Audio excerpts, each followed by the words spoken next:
Dan setelah jarak mereka makin dekat, tiba-tiba aja si sosok ini ditamparnya aku sekali pak gitu. Nah tamparnya itu langsung bikin si Zidane bangun dari mimpinya. Apa nih? Kok aku ditampar? Apa tuh ya? Tadi itu siapa ya?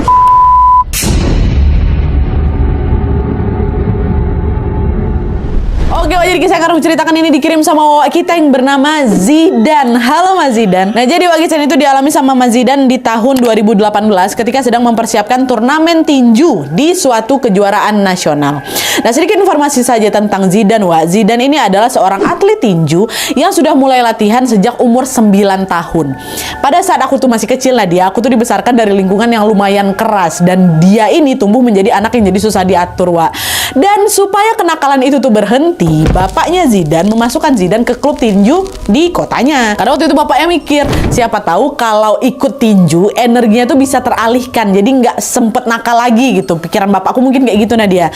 Nah upaya itu ternyata berhasil, Wak, karena sejak masuk klub tinju, Zidane ini udah jarang kali bikin ulah. Bahkan dia ini juga akhirnya menjadi seorang atlet yang aktif mengikuti berbagai turnamen. Nah selama bertahun-tahun ikut turnamen, Wak, Zidane nggak pernah mengalami kendala berarti. Badannya tuh selalu fit, berat badannya stabil, dan dia ini juga tiap hari selalu rajin olahraga. Dan juga perlu kalian ketahui, Wak, ya, kalau Zidane ini punya tipe tubuh ectomorph namanya. Jadi dia ini susah gendut kali Nadia. Jadi kalaupun aku nimbangkan dia banyak, ya badan aku tetap segitu-gitu aja, tetap kurus aja. Cuman hal ini berubah, Wak, di tahun 2018 inilah, ya. Nah, jadi ceritanya, Wak, waktu itu Zidane ini ditunjuk menjadi perwakilan kotanya untuk ikut turnamen tinju di tingkat provinsi.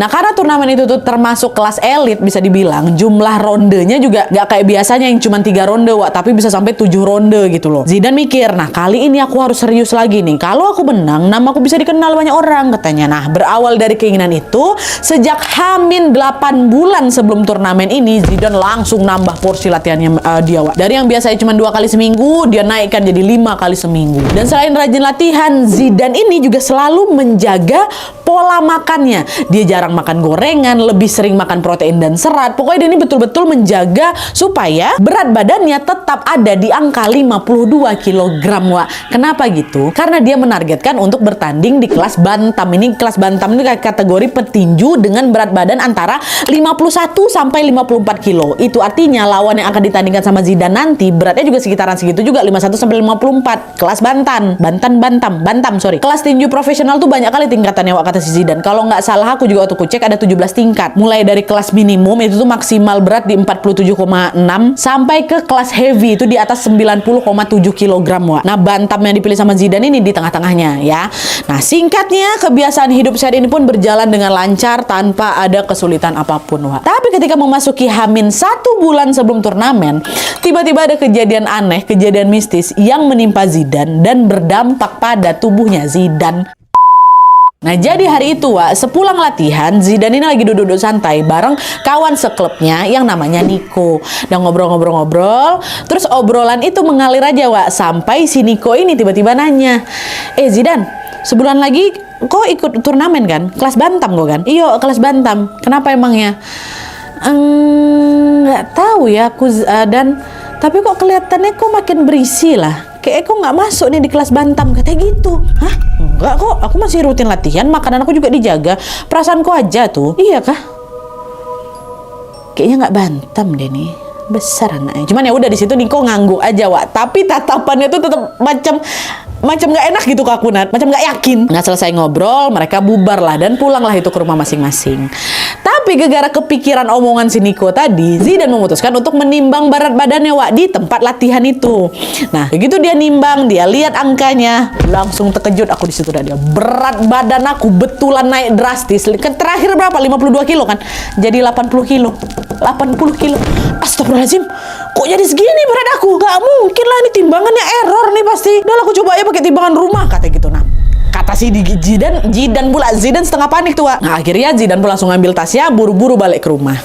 Nyampe di rumah, Zidane bersih-bersih bentar tuh, dan langsung, Wak, dia nyobain timbangan yang ada di kamar dia. Waktu dia timbang di situ, terus, wah, normal Wak, 52 kilo, bukan 80 kilo yang macam di sana. Akan betul memang rusak itu timbangan tempat latihan tuh. Niko pasti salah tengok tuh, bikin awak panik aja katanya. Betulan 52 kilo Nah karena nggak ada yang perlu dikhawatirkan, si Zidane baliklah itu ke kasur, dia narik selimut mau tidur nih Wak. Dan pas udah si Zidane ini berhasil tidur, Zidane mimpi ya. Di mimpi itu dia didatangin sama seseorang yang memakai jubah hitam gitu Wak, tapi wajahnya nggak kelihatan memang. Nah di mimpi itu juga si Zidane bukannya takut, dia malah nanya, siapa kau? Apa maumu? Kata gitu. Nah dengar pertanyaan Zidane, si orang ini nggak jawab Wak, tapi dia terus bergerak maju mendekat ke arah si Zidane. Dan setelah jarak mereka makin dekat, tiba-tiba aja si sosok ini ditamparnya aku sekali pak gitu. Nah tamparan itu langsung bikin si Zidane bangun dari mimpinya. Apa nih? Kok aku ditampar? Apa tuh ya? Tadi itu siapa ya? Gak pernah ya aku mimpi kayak gini. Nah karena lumayan takut Zidane di situ, Zidane cuma bisa doa sebisanya. Dan gak lama setelah itu dia balik bisa tidur lagi. Oke. Nah setelah mengalami mimpi aneh itu, di sini Wak, setelah mimpi itu ya, entah kenapa Zidane tuh selalu ngerasa rutinitasnya jadi berat kali dia jalani. Macam ada yang nempel di badan aku tuh loh. Nah ada satu masa tuh kok badan aku ini macam berat kali ya gitu. Tapi tiap kali rasa berat itu datang, Zidane nggak mikir yang aneh-aneh Wak. Dia mikir, oh mungkin aku memang lagi kecapean kali. Karena kan juga makin kesini makin lumayan berat latihan aku kan. Tapi semakin hari katanya semakin hari aku makin ngerasa kok macam ada nggak beres sama badan aku ya. Sampailah pada Hamin 4 hari menjelang turnamen, Zidane ikut press conference Wak. Ikut press conference sekaligus juga mengisi sesi timbang berat badan sama atlet lain. Awalnya semua berjalan lancar-lancar aja. Semua timbang 1, 2, 3 timbang gitu kan. Tapi waktu gilirannya Zidane ini naik ke timbangan berat badannya berapa? 84,3 kilo. 84,3. Kok jadi naik? Naik pula dari kemarin katanya 82 kilo tuh kan. Naik Wak 84,3. Gak percaya di situ Zidane turun lagi dari timbangan, coba nimbang lagi. Dan yang kedua hasilnya tetap sama Wak, 84,3 kilo. Ya Allah, betulan segini beratku. Gak mungkin juga error di timbangannya. Tadi kan dipakai banyak orang juga. Dan dicatat sama panitia sana 84,3. Si Zidane langsung temui coachnya, akan dicerita, coach, kok beratku jadi 84 kilo ya? Terakhir aku nimbang masih 50 kilo loh coach. Kapan naiknya kok aku nggak sadar sama sekali? Nah denger itu gantian coachnya yang kaget. Apa maksud gue nih? Badanku tuh memang udah kelihatan melar dari 2 bulan yang lalu. Bapak kira kamu memang sengaja naikin berat badan supaya kamu bisa turun di kelas yang lebih berat. Pak, enggak loh Pak. Aku niatnya tetap di kelas bantam. Gak pernah aku kepikiran buat pindah kelas. Makin bingung lah si Zidane di sini Wak. Pertama nih kok bisa Nadia aku bisa naik secepat itu dalam waktu 2 bulan aja. Padahal kalau misalnya kalian ingat Wak, Zidane ini kan punya gen yang tadi tuh loh, gen susah gemuk kan. Walaupun dia makan banyak, itu yang pertama. Terus yang kedua, setiap kali aku ngaca Nadia, aku ngerasa bentuk badanku yang masih segitu-gitu aja. Bukan yang besar-besar kali, dari 50 ke 80 kilo kan pasti kelihatan kali perubahan fisiknya kan Wak. 30 kilo naiknya, nggak mungkin dia nggak bisa ngelihat badannya nambah. Tapi mau gimana lagi karena beratnya memang tercatat 83 sampai 84 kilo itu. Mau tidak mau dia terpaksa turun di kelas cruiser Wak. Di kelas petinju dengan berat 81 sampai 86 kilo. Which is di kelas ke-16 dari 17 dari kelas paling tinggi. Kelas paling tinggi kan 90-an ke atas kan. Nah, ini aku udah di kelas 16 Nadia. Nah, sadar ada yang nggak beres di sini. Sepanjang hari itu Zidane cuma bisa berdoa, ya Allah, semoga pertandingan aku lancar. Karena kan pasti dia ngelawannya dengan berat 80-an kilo juga kan, Wak. Gimana nih? Ya Allah. Dari pun berganti, tibalah Hamin 1 pertandingan. Wah, kok jadi aku ikutan panik ya. Nah, di sore itu Zidane latihan ringan di lapangan sebelah mes. Jadi selama sudah mau mendekati hari turnamen, mereka tinggal di mes, Wah. Nah, selesai latihan, dia langsung baliklah ke kamar untuk istirahat. Tapi begitu malam nyampe, rasa gelisah itu mulai muncul lagi. Setiap kali aku mau tidur, dia, selalu ada rasa gak nyaman lah. Rasa gak nyaman yang susah kali aku jelasin. Kok gak bisa tidur, gelisah gitu loh, Wak. Sampai akhirnya, sekitar jam 9 malam, tiba-tiba ada yang ngetok pintu kamarnya, Wak. Tak, gitu kan. Sebelum membuka pintu, Zidane sengaja ngintip dari tirai jendela. Nah, pas kuintip, Nadia, ternyata ada siluet orang di luar tuh berjubah hitam. Persis macam apa yang gue tengok di mimpi aku. Ada di depan pintu. Betul nggak ini? Kok macam familiar? Ini macam mana yang di mimpi aku? Salah tengok aku mungkin dah. Penasaran Zidane kan, Zidane buka pintunya. Waktu dibuka kosong, Wak, hilang. Nggak ada orang jubah hitam tuh Nadia. Mana dia? Orang iseng nih pasti nih. Dia tutup lagi pintu, mau ke kasur, mau tidur. Nah, pas balik itu, Wak, Zidane ngelihat entah datangnya dari mana tuh Nadia ya. Ada kertas di kasur aku yang bertuliskan, temui aku di lapangan sebelah mes malam ini. ya ada tulisan itu. Nah waktu nengok itu nggak curiga, wah ini fix pasti ada orang yang iseng nih sama aku, mau coba nantangin aku nih. Ayo, aku takut gitu kan. Betul Wak, pergilah si Zidane ke lapangan kan pada saat itu juga.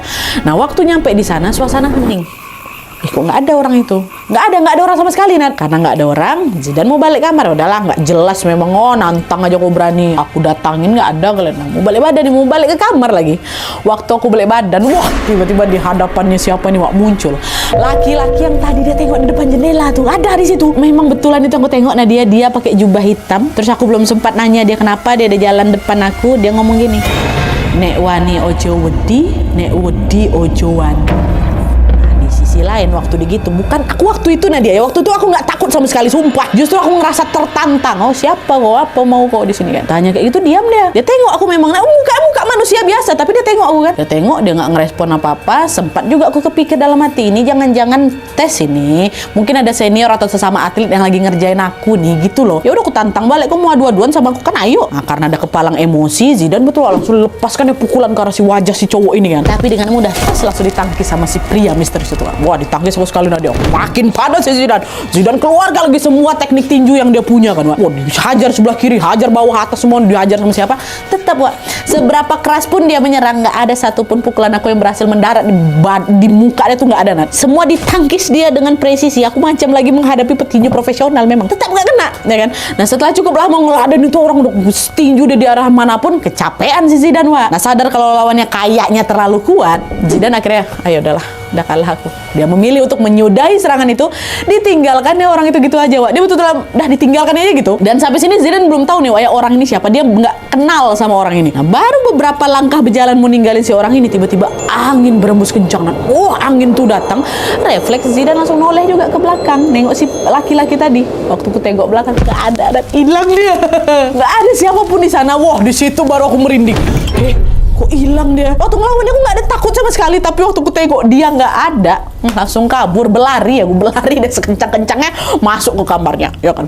Begitu dia nyampe kamar, dia langsung rebahan, berusaha menenangkan diri, tapi kepalanya terus dipenuhi sama pertanyaan, ini siapa tadi ya? Kalau aku pikir-pikir siapa dia itu tadi? Aku nggak takut waktu ninju dia, aku nggak takut waktu nengok muka dia, tapi aku takut waktu dia bisa hilang secepat itu. Aduh merinding, ya Allah, siapa tuh? Kenapa tuh? Hantu apa tuh ya? Tapi nggak mungkin orang tangan aku kesentuh kok sama dia waktu ditangkis sama dia kan. Rasa nggak tenang itu makin ganggu lagi. Apalagi besok itu hari tanding aku, Nat. Makin ku pejamkan mata, makin nggak bisa tidur deh. Akhirnya, ya Allah macam mana nih ya? Apa tuh ya? Apa tuh ya? Udahlah dia kepikiran berat badannya nambah jadi 80 kilo. Malamnya dia ketemu sama orang yang tiba-tiba menghilang tuh ya. Down langsung si Zidane kan, Wak. Udah akhirnya Zidane cuman ambil wudhu, dia sholat bentar, dia berdoa. Baru alhamdulillah aku bisa ketiduran, Nat. Sampailah itu pagi.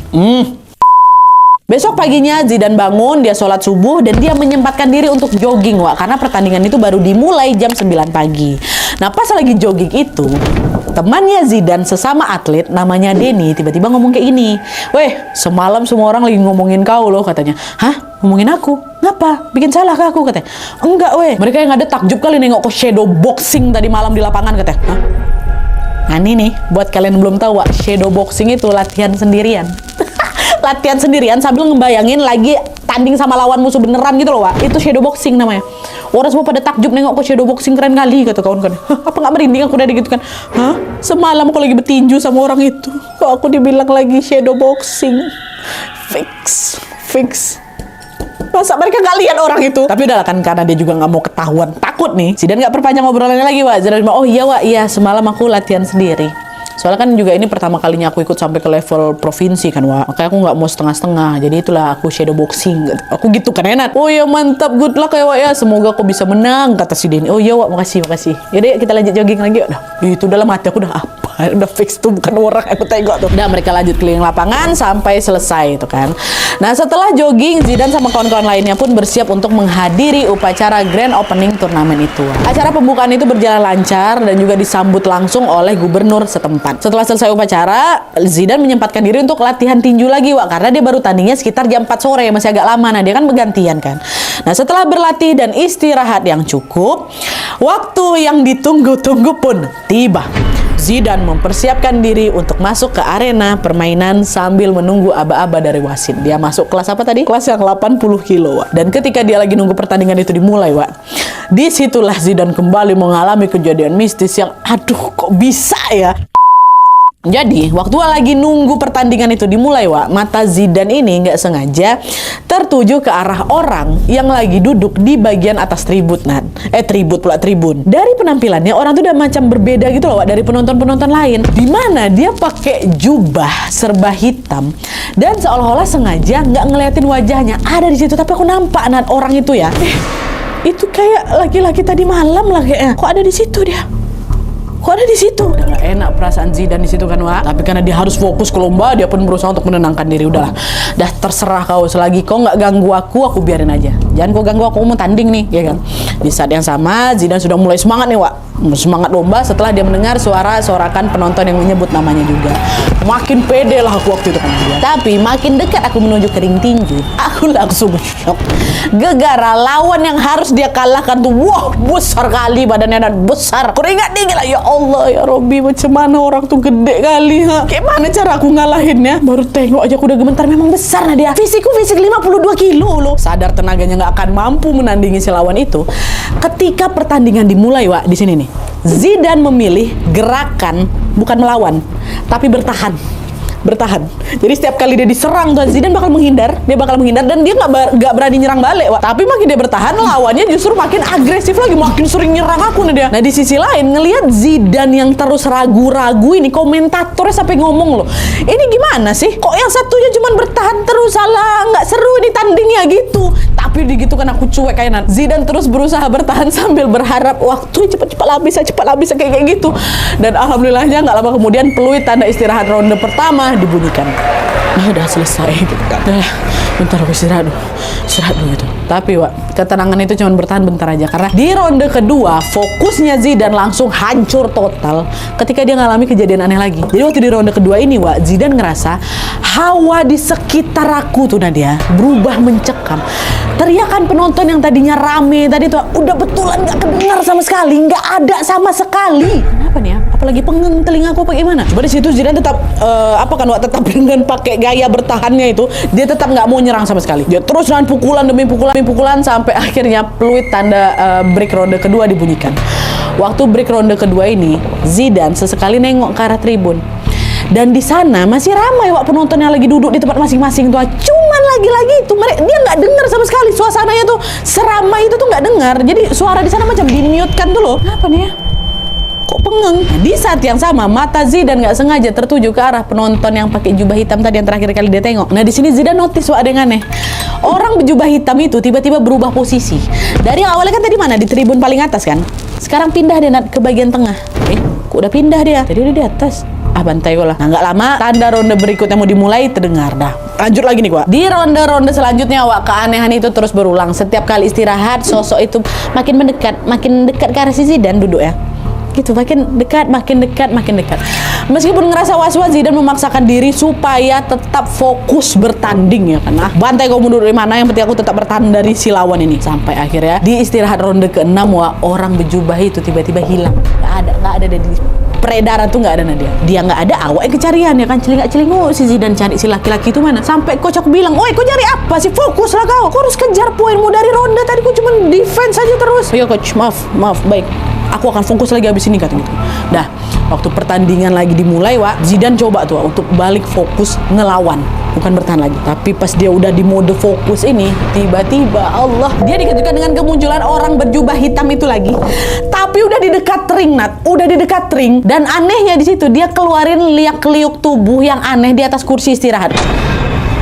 Gitu-gitu dia, astagfirullahaladzim, macam menari-nari dia, Wak. Dan di saat pandangannya si Zidane teralihkan ke orang itu, Zidane ini tiba-tiba mendapatkan satu pukulan keras dari lawannya di pipi kiri dia.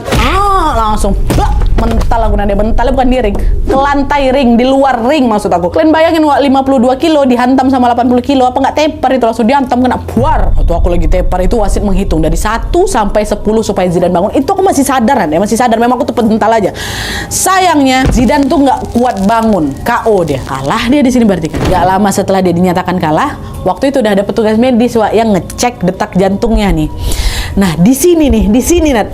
Waktu lagi dicek detak jantung, aku udah kalah nih, oke, aku udah kalah gitu kan. Waktu dia dicek, Zidane ngelihat si sosok jubah hitam itu ada di sana, di belakang dokter persis, gitu. Cuman bedanya di sini Wak, sosok itu akhirnya menampakkan wajahnya secara jelas. Badannya tinggi memang, tinggi kekar, matanya merah, giginya bertaring, dan di kepalanya ada sebuah mahkota. Di situ aku pikir itu malaikat Israfil lah, dia malaikat pencabut nyawa. Datang malaikat, mati aku nih. Apa nggak shock dan nengok tuh, pingsan dia di situ. Dia pingsan gara-gara nengok si sosok itu waktu dihantam sampai 80 kilo. Dia cuman udah nggak kuat, memang sakit kali gitu kan. Pingsan. Tapi meskipun Zidane ini pingsan, Wak, bukan berarti gangguannya berhenti di situ aja, bukan.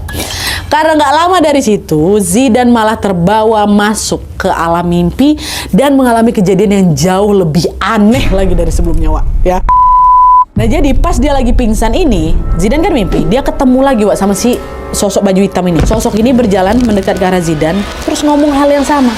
Nek wani ojo wedi, nek wedi ojo wani, katanya. Ketika ngomong itu, dia berhenti pas di depannya si Zidane, Wak. Di situ dia diam. Dia diam bentar, terus dia ngomong lagi, udah nggak usah takut. Aku di sini bukan berniat nyelakain kamu, tapi aku justru ngelindungin kamu dari sosok lain yang berniat jahat sama kamu. Sosok itu ngikutin dan nempel di badan kamu, dan tugasku memisahkan dia dari kamu. Kasih laki-laki itu. Nah, denger itu, di dalam mimpi Zidane cuman, masa iya sih aku ketempelan? Belum sempat Zidane jawab apa-apa, makhluk itu tiba-tiba macam pegang dahi aku. Nah, dia pegang dahi itu sampai entah dia ngomong apa, aku juga nggak ngerti, sampai Zidane ini sakit kepala kali, baru dia terbangun. Nah, pas dia kebangun ini, rupanya Zidane udah di rumah sakit, Wak, dikelilingi sama orang tuanya, sama coachnya, ada juga beberapa perawat. Nah, di situ Zidane ceritain lah semua kan, semua akhirnya dia buka suara, Wak. Mulai dari berat timbangan yang bertambah, didatangin sosok berjubah hitam, dan juga mimpi yang baru saja dia alami tadi, diceritain semua sama mama, bapak, sama si coachnya juga kan. Nah, dengar cerita itu, bapak malah senyum. Jadi macam dia tahu sesuatu. Nah, bapak bilang, ya udahlah nak, udah kamu istirahat aja. Kalau udah sehat, nanti bapak ceritain semuanya. Kata bapaknya kayak gitu. Singkatnya, setelah dirawat selama kurang lebih beberapa hari, Zidane akhirnya diizinkan pulang ke rumah, Wak. Dah, sehari setelah diizinkan pulang ini, coach tinjunya langsung datang, Wak, ke rumah Zidane untuk ngejenguk. Dan pas coach ini datang, coachnya nyeletuk, kok udah kurusan? Karena sakit ini pasti, gitu kata coach. Nah, dengar celetukan itu, Zidane macam rasa pengen kali aku protes. Nadia, emang dari dulu segini-gini aja badanku ini, coach. Cuma kemarin tuh entah ngapa pula tiba-tiba badanku naik drastis, gak masuk akal kayak gitu. Cuman karena sungkan, karena udah aku simpen aja. Iya, coach. Nah, gak lama Zidane pun duduk lawak di kursi tamu, dan disitulah juga ada bapaknya. Di situ juga bapaknya baru cerita tentang siapa si sosok jubah hitam itu. Nah, sekarang kita masuk ke POV-nya Bapak Zidane, ya. Nah, jadi, Wak, menurut ceritanya bapak, dulu ketika Zidane ini baru lahir, ibunya Zidane tuh pernah kesulitan untuk motong ari-arinya Zidane gitu loh, Wak. Mau pakai gunting, pisau, semua itu macam nggak mempan gitu loh, nggak mau terputus. Nah, terus waktu itu ada tetua kampung yang namanya Mbah Sampu. Mbah Sampu ini ngasih macam air minum, terus sebuah keris ke ibu. Dia bilang, alasan ari-ari anak kamu ini nggak bisa dipotong karena dia belum mau pisah sama raga mamanya. Minum air ini, terus potong ari-ari itu pakai keris yang udah kubawa ini, kata si Mbah kan. Oh, baik Mbah, makasih ya Mbah ya, saya coba dulu, katanya. Nah, pas ibu sama bapak melakukan perintah itu, Wak, ibu minum air, dia potong ari-ari itu pakai keris. Betul, bisa terpotong ari-ari itu pakai si keris ini. Ya udah terpotong, nggak lama bapak kuburlah ari-ari ini di halaman belakang. Terus bapak juga mau ngembaliin itu keris ke si Mbah Sampu. Nah, waktu nyampe di rumah dan mau dibalikin, Wak, Mbah Sampu bilang kayak ini, udah kamu nggak perlu balikin kerisnya, simpan aja baik-baik si keris itu, karena suatu hari pasti berguna untuk jagain anak kamu. Mbah Sampu ngomong gitu, Wak. Dan sejak saat itulah keris itu udah disimpan sama bapak. Nah, dari cerita itu, bapak beranggapan kalau mungkin sosok berjubah hitam tadi itu adalah makhluk yang menghuni si keris pemberian si Mbah Sampu ini, Wak. Dimana dia ini juga ditugaskan untuk menjaga si Zidane sampai dia dewasa. Jadi menurut bapak, si sosok itu tuh sebenarnya punya niat baik, Wak. Dia datang untuk melindungi Zidane dari entitas lain yang nempel di tubuhnya si Zidane. Nah, entitas lain inilah yang selama ini bikin berat badannya si Zidane naik drastis tanpa sebab. Dan tugas si sosok jubah hitam ini adalah memisahkan si Zidane dari si sosok itu. Jadi bisa dibilang sosok itu mungkin entah bergelayut, entah mungkin dia masuk, entah mungkin dia memeluk si Zidane terus sampai berat badan Zidane nambah 3 kilo kayak gitu. Ngerepotin ya entitas ini, ya. Tapi alhamdulillahnya di sini setelah aku tahu ceritanya, nah dia kata Zidane udah gak pernah lagi lihat sosok itu. Dah, hidupnya berjalan biasa aja. Zidane kembali lagi berlatih keras sampai akhirnya dia berhasil menyabet medali perunggu di turnamen Pekan Olahraga Nasional kemarin yang waktu diadakan di Papua tuh, Wak. Dan sampai hari ini Zidane masih aktif menjadi petinju yang berjuang untuk mengharumkan nama Indonesia. Kita doakan yang terbaik untuk Zidane, semoga karirnya semakin bagus dan namanya bisa dikenal di dunia. Amin ya rabbal alamin. Mantap Mas Zidane.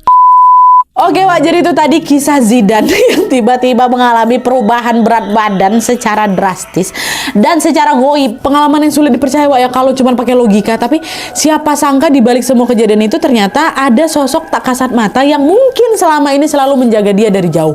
Entah makhluk itu betul-betulan pelindung kah? Atau justru bagian dari sesuatu yang lebih besar dan belum terungkap? Wallahualam juga, cuman yang jelas kejadian ini pasti akan Zidane ingat seumur hidupnya. Bisa jadi juga Wak ya, kita kelihatan berat di timbangan padahal nggak mau, kita lagi ketempelan, mungkin bisa jadi kita menghibur dirinya kayak gitu aja sekarang. Oke, Wak, jadi sekian dulu videonya. Terima kasih banyak yang sudah menonton. Kalau kalian suka video ini, klik like-nya. Jangan lupa komen di bawah untuk dada dan saran-saran terus selanjutnya. See you next video, Wak. Bye.